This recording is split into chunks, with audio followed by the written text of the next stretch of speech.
All right, y'all say hi to Draylon. He's Oh, this is crazy. praise the Lord. People cannot see you. I am Okay. recording my vlog today, and I need a favor. Can you text me 3 random questions, either questions that you want to know or people will maybe want to know that I can answer on my vlog. They don't have to be churchy. They don't have to be music related. It can be asking about fun facts, whatever it is that you want me to talk about on the vlog. Just send me 3 random questions and I'm going to make sure I record them. Okay. Hey, what's up, y'all? It's your boy Kevin Stewart. And listen, thank you for tuning in to episode 5 of the Where's Kevin vlog, y'all. I'm super excited. I have my DJI mic on today. I have my DJI camera, and I am literally in my car because I'm on the move today, baby. We out here in these streets where I live at. I'm not in Detroit. I'm by my house. So I need you to go and like, comment, and subscribe right now. Let somebody know that episode 5 is up, y'all, and Kevin is actually outside this time. Okay, y'all, I'm going to condense everything down into 10 minutes, 10 to 15 minutes. I believe my episodes are normally 15 minutes. So I'm going to condense them down to 15 minutes, but I'm going to take you guys throughout the day. I FaceTimed 2 of my best friends, Draylon Perry and Shantae, and I asked them to send me 3 questions apiece that I'm going to ask throughout this day. Just random questions. So, y'all, right now I'm at BJ's. I'm getting ready to run in here. There are some things that I personally need. I want to like cook something today. I don't want to eat out. I want to cook something real good and savory. I really want to put something in the oven, to be specific. So I'm about to go on to BJ's. I'm gonna see what type of meats they have. I one time got a pack of short ribs for $20 out of here, and I cooked it, and it was like freaking amazing. But I really got a taste for like some turkey wings, and I don't even eat turkey wings. But I think I seen it on Facebook, and I just want to make turkey wings today. So we're gonna see if I can find that. If not, we'll figure it out. So I'm at BJ's. I need to get some like washing powder and some different stuff because I also need to do laundry today. And this evening, I have to sing at Pastor Miranda Pope's 70th birthday party. So I'm going to take y'all throughout the day. I'm going to try to keep this vlog within that 15-minute increment so that I'm not taking up too much of y'all time because y'all know I respect y'all. Y'all my babies. I love y'all. I just love y'all because y'all really do still be tuning in. Okay, so let me get out the car. Let's go on BJ, see what I can find, and I'm going to answer some of these questions. All right, let's do it.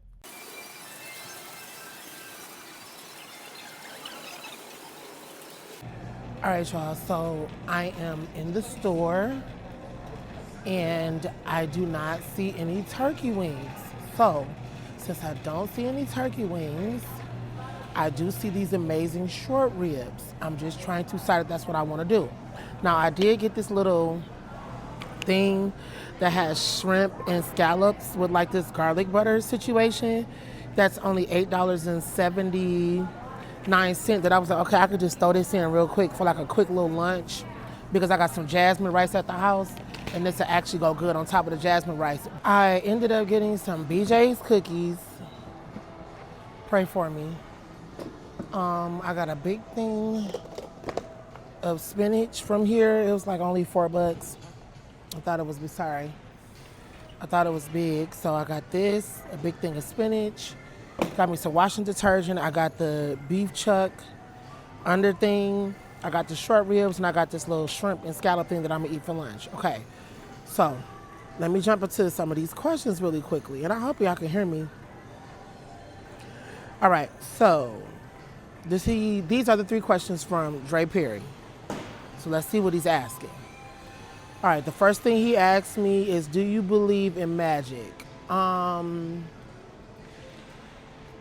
Like abracadabra magic or just like regular magic? Definitely like the whole abracadabra magic. I believe there could be something like black magic. I believe that people do cast spells and do certain things like that for sure. I believe in that. I guess I do believe in magic. Everybody calls it something different, but definitely believe in magic. Now, Draylon, he asks, what's your least favorite Beyonce album, song, and video? Woo! My least favorite Beyonce album would probably be I Am Sasha Fierce. Like, I didn't really, like, that album was good, It's just I didn't really like the whole double album thing. Like one was full of ballads, the other ones was full of like all of Beyonce's like heavy hitter songs. I did fall in love with some of the songs as time went on, but it definitely was my least favorite album. My least favorite song by Beyonce. Least favorite song by B. What would be my least favorite song by Beyonce? I don't know. I do like all of them. Like from a fan's perspective, what would be the song that I would probably skip the quickest of Beyonce's? Sandcastles. Not a big fan of Sandcastles at all. Least favorite Beyonce video? I don't really have one. She does pretty good with all of her visuals. Like you got to take into consideration like Lemonade wasn't just a music video. Lemonade was an entire movement. Yeah, it was an entire movement for Beyonce. The whole trilogy of what she did for B-Day was freaking incredible, where I think she did a video for every last song. And I loved every last video for that. She doesn't really like miss when it comes to visuals, even if I don't care for the song. But it's not a lot of Beyonce songs I don't care for. But what songs would I skip over again? I'm gonna go back to that, Sandcastles.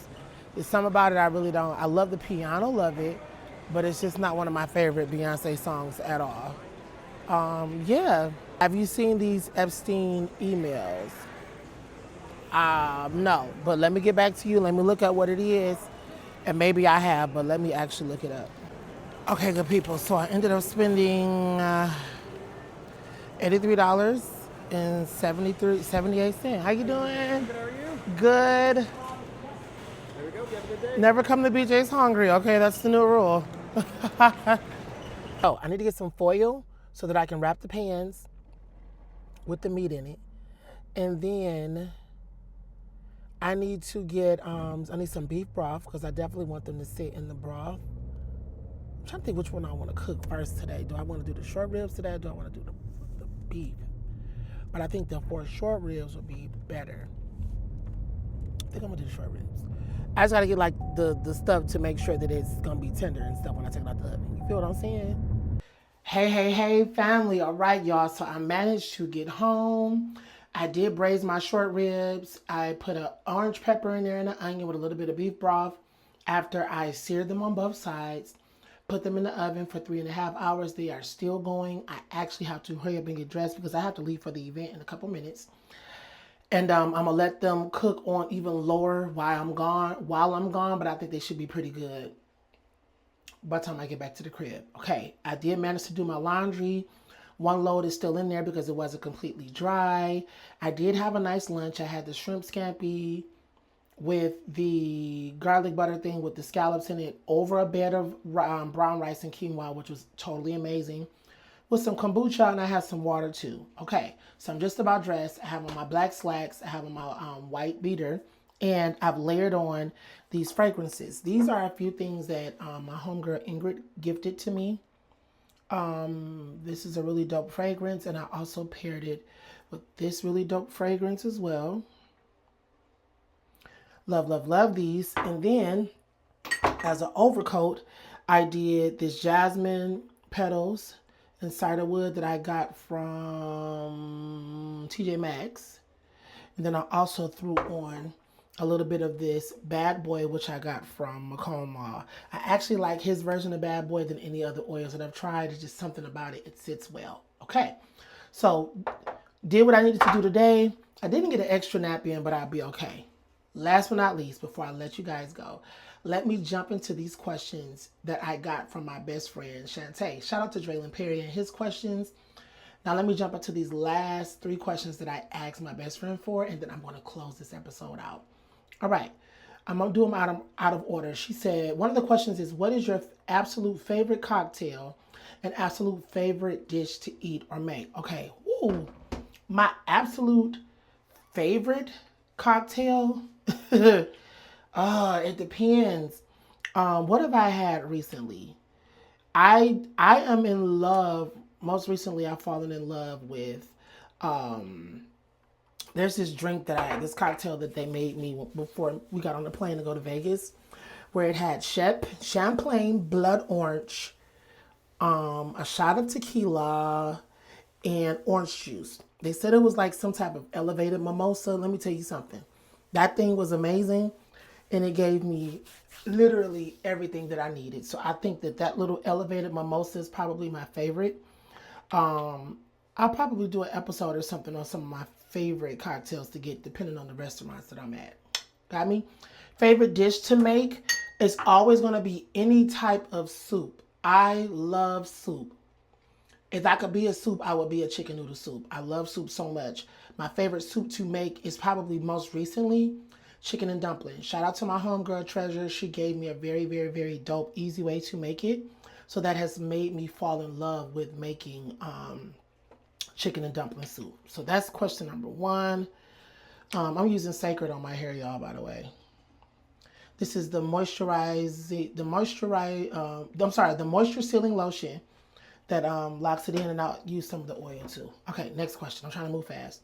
How has living in your truth freed you from the burden of being in a man-made box? How has living in your truth freed you? Tremendously.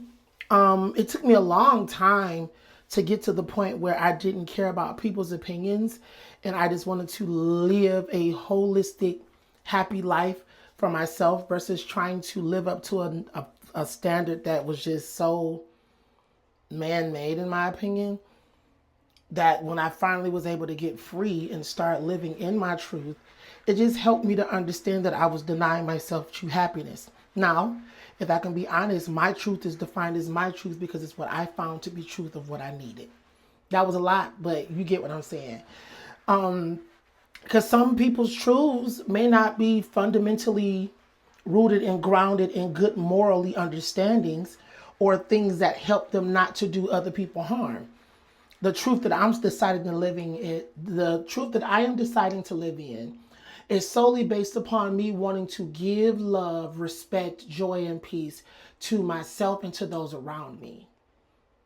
A lot of people won't understand that because it doesn't look like what it is that they consider or think it should look like. But again, when you get to a point and you understand that you're not harming anybody by liking what you like and doing what you do, you just be like, okay, whatever, child, y'all get over it. Because just like y'all fall in love with food and pork and all of that stuff and clog your arteries, you still enjoy it and that's your truth and you don't feel any harm in doing it. That's on you. But I understand and I respect different people's opinions and morals of what they think. But for me, I feel good being myself. And y'all love me being myself. I've come to realize that even more. Okay, how has living in your truth freed you from the burden of being in a man-made box? Yeah, it has definitely freed me from that too, because a lot of things that I used to do, best friend, and you know it, was solely based upon what people wanted and the image they wanted me to keep, but it was to really keep me in a box. A lot of things like my nails, me getting the nail art, coloring my hair, just me being different, has literally been, my creativity has been put into a box of me being a homosexual. Everything that I do that is eclectic and different and not in the normal status quo has automatically labeled me a homosexual, where it's like, no, I am just actually different and I like different things and I like expressing myself differently. But because it doesn't look like what the average person would believe that it should look like, that's automatically what it was deemed as. So again, to answer your question, me being more myself and being free and not having the burden of trying to feel like I have to be in a man-made box is probably one of the best things I could have ever done, because now creatively I'm open to exploring other things and doing more things because I'm not worried about what somebody else is going to think. Listen, to anybody watching this video, they are going to think what they are going to think with or without you doing what it is that you want to do. Chances are, once you finally do what it is that you want to do, they're still already thinking what they're already thinking before you even decided what you wanted to do. So do it anyway. And the crazy thing is, with people be laughing at or deeming as gay or whatever it is because I'm just different and want to do what I want to do regardless of what I like. Later on, y'all are called, oh, well, Kevin been doing that. He was just really just eclectic and creative. Correct. But that's a whole nother topic for a different day. Okay. Let me get to the last question before I let y'all go because I got to get ready to get out of here. Okay. How does one become a trusted and dependable friend? Okay, I'll start there. How does one become a trusted and dependable friend? Trial and error. For me, it's been trial and error. I haven't always got it right as a friend. I still have moments where I have to continuously work on different things for myself and within my friendships because it's just like seasons, everything changes. I'm not saying that you should change as a friend, but your friends change in different seasons. You have to be able to shift and move within that perimeter. How does one become a trusted and dependable friend? Is one, honesty. Everything is rooted in honesty. If you're honest in where you are, if you're honest in what it is that you can do and you can't do, then you're already basing the fundamentals of your character in truth. And that goes to the same thing with being dependable. I can be dependable if I tell you the truth of what I can and cannot do. Then you'll know what I can be dependable in doing for you. I hope that made sense. Hope it did. What qualities foster these type of relationships and friendships with reciprocal results? That's simple. Just understanding what it is that your friend needs and understanding what your friend has the capacity to offer you. Everybody don't have the capacity to be your therapist. They may have the capacity to be your friend, to be your confidant, to rock with you and to get you through certain things, but everybody's not built to be what it is that you need them to be, or they're not built to be you to you. They're built to be them to you. But that also comes with that other party understanding this is what my friend needs to understand that I love him or her and that I'm present. But also they got to look at themselves and say, well, do I have the capacity to be what it is that they're asking me to be? Last thing to kind of give it a roundabout. When it comes to friendships, y'all do need to take that love language test. Because it's one thing for me to be a person who loves to give gifts, but it's another thing if Shantae would prefer to actually spend time with me as a friend versus me bringing her gifts.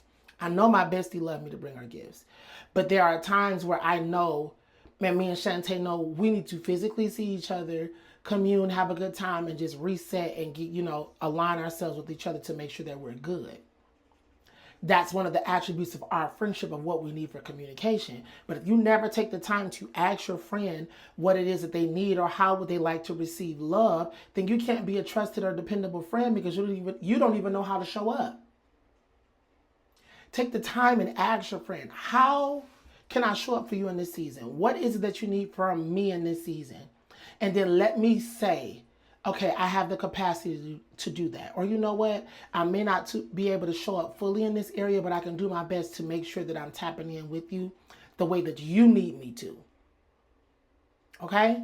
In the last season that I just went through with my grandmother passing away, I understood for me that all of my friends could not physically make it to my grandmother's funeral. I had no problem with that. But what I did appreciate is that every last person that I consider to be my friend and call my friend, they picked up their phones and text or called me to check on me. That was enough. That was enough for me. I didn't need anything else. You can't make it to the funeral, that's fine. You thought enough of me to call and let me know that. So yeah, answer those questions. Great questions, Shantae. Definitely a reflection of how our relationship works. All right, y'all. I love y'all so much. Episode 5 has been fun. I'm going to figure out if I actually like doing the content on the go or actually being stationary sitting. But also y'all too, y'all let me know. Did y'all like me moving around? Did y'all like seeing me in the grocery store? Tell me what you think. I'm getting ready to get out of here because I have to be at this party on time because I am singing and I'm excited to celebrate who I'm going to celebrate. I love y'all. Have a blessed and amazing day. Don't forget to like, comment, and subscribe to my YouTube channel. Let somebody know that this video was dope. You liked it. It was fun. All right? Have a blessed and amazing week. I will see y'all next week. I'm going to make sure I keep up with y'all. All right. Peace. Bye. Love you.